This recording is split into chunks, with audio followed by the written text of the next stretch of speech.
Good afternoon, Mark Sudduth, HurricaneTrack.com here with your video blog for Hurricane and Hurricane HD for August the 10th, 2012. The tropics may look active, but I'm telling you there's some ingredient that seems to be missing that's not allowing the type of development that we would expect to see with all of these different areas of activity on the map. This is the remnants of what was once Tropical Storm Florence.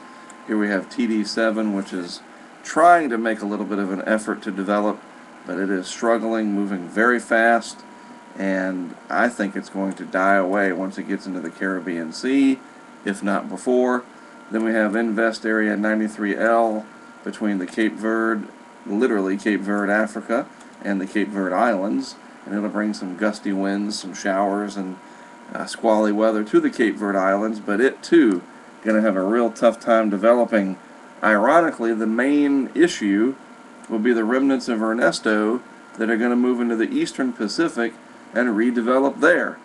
Think about it. That energy, the tropical wave, came off Africa, developed, and turned into a cyclone, tropical cyclone, finally made landfall in the Yucatan, came across the Bay of Campeche, and will now go into the eastern Pacific, where it will develop into a tropical cyclone once again, a tropical depression, a storm, or a hurricane, and that's pretty remarkable. It's very rare for that to happen where they will cross basins, but this did so, and it'll actually get the name Hector instead of being Ernesto. They get the name of the basin that they're going into rather than keeping the name of the basin from the basin in which they're leaving. A little trivia for you there. Looking at a visible satellite shot of everything, you can clearly see the plume of dust here, dry air out in the eastern Atlantic. There's also a pretty good area of dry air here. I'll show you on a water vapor picture in just a minute. This blow up in the Caribbean, nothing to worry about. It'll die off fairly soon. Not going to see any development out of that. And then we have the remnants of Ernesto sitting over here, getting ready to emerge into the eastern Pacific. Now, if we look at the tracking map for our one system in the Atlantic, yes, it shows on here for 5 days getting into the western Caribbean, but it is my opinion that it'll be gone before it ever reaches there, because it's going to enter this region of the Caribbean first, that a lot of people refer to as the gauntlet. It is climatologically unfavorable for development for a lot of different reasons, and I don't think this year will be any exception. We saw that with Ernesto, how much it struggled until it got very close to landfall. In the last couple of days before landfall here along the Yucatan, did Ernesto have a chance to really flare up. And even though TD7 will approach warmer and warmer sea surface temperatures here, and potentially very warm sea surface temperatures in the western Caribbean, I don't think that's going to matter because of one huge factor. This is the water vapor imagery for the Atlantic Basin. All of this is very dry, mid-level air, very unfavorable for development. You just can't get the upward motion in the atmosphere to happen with this dry air in place, this layer that acts like a lid, literally, not allowing thunderstorms to develop. There's just a little bit of convective activity associated with TD7 right here, but it is surrounded by dry air, and then there's going to be some pretty strong westerly winds and southwesterly winds that are going to undercut those thunderstorms, and I just think it's not going to survive once it gets into the Caribbean Sea. Now, that being said, you folks here in portions of the Lesser Antilles may have to deal with another round of squally weather, but nothing compared to what it could be if conditions were more favorable. You can also see in the eastern Pacific no shortage of moisture and instability, as a very, very favorable environment exists for the remnants of Ernesto to redevelop here. And we do have a lot of moisture sitting here in the Caribbean and the Southwest Atlantic, but no mechanism to get anything to develop. And that's just the pattern that we're in, and I don't see it breaking anytime soon. If we look at the 5-day GFS operational forecast, this is the main global forecast system model run from 12Z today. In other words, it's the very latest run from this morning. This is valid tomorrow morning, so Saturday morning, 8 a.m. Eastern Time. This is TD7 The GFS indicating that it's just a wave of low pressure. Then we have 93L out here, just a large envelope of low pressure, and it's really not even that low.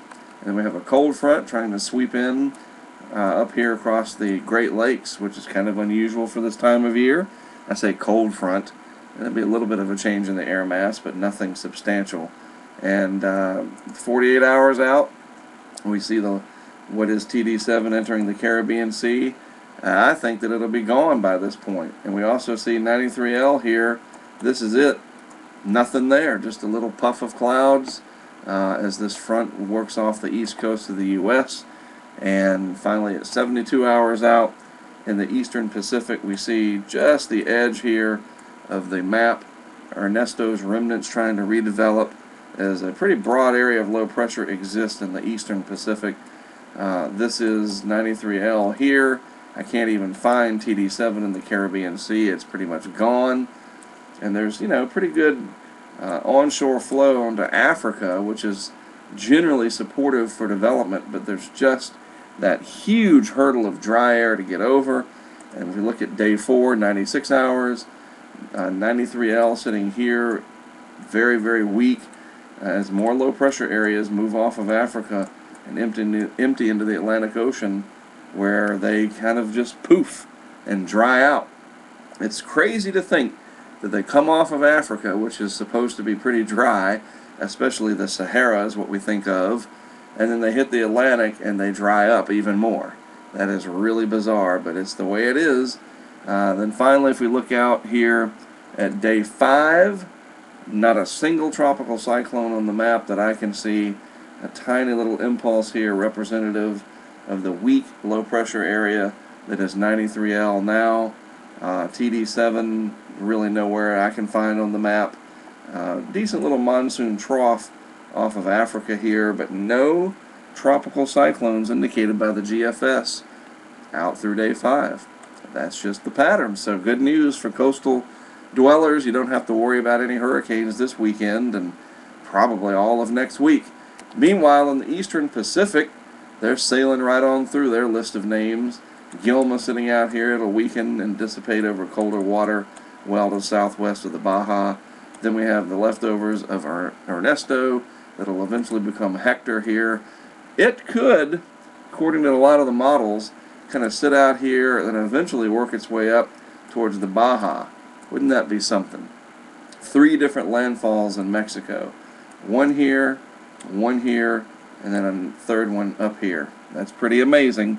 Hopefully it won't be too strong and cause too much in the way of problems, and it can be more of a novelty than anything else. So there you are. You're up to date for this last day of the work week. As I said, we go through the weekend. The only issue will be the squalls that'll move through the Lesser Antilles associated with a very disorganized Tropical Depression 7. Beyond that, no worries, not at all. Again, I'm Mark Sudduth, my website, hurricanetrack.com. If you haven't already, check it out. And I always enjoy doing these videos for you. Hopefully you've learned something. And I'll have another one for you tomorrow and, in fact, throughout the weekend ahead.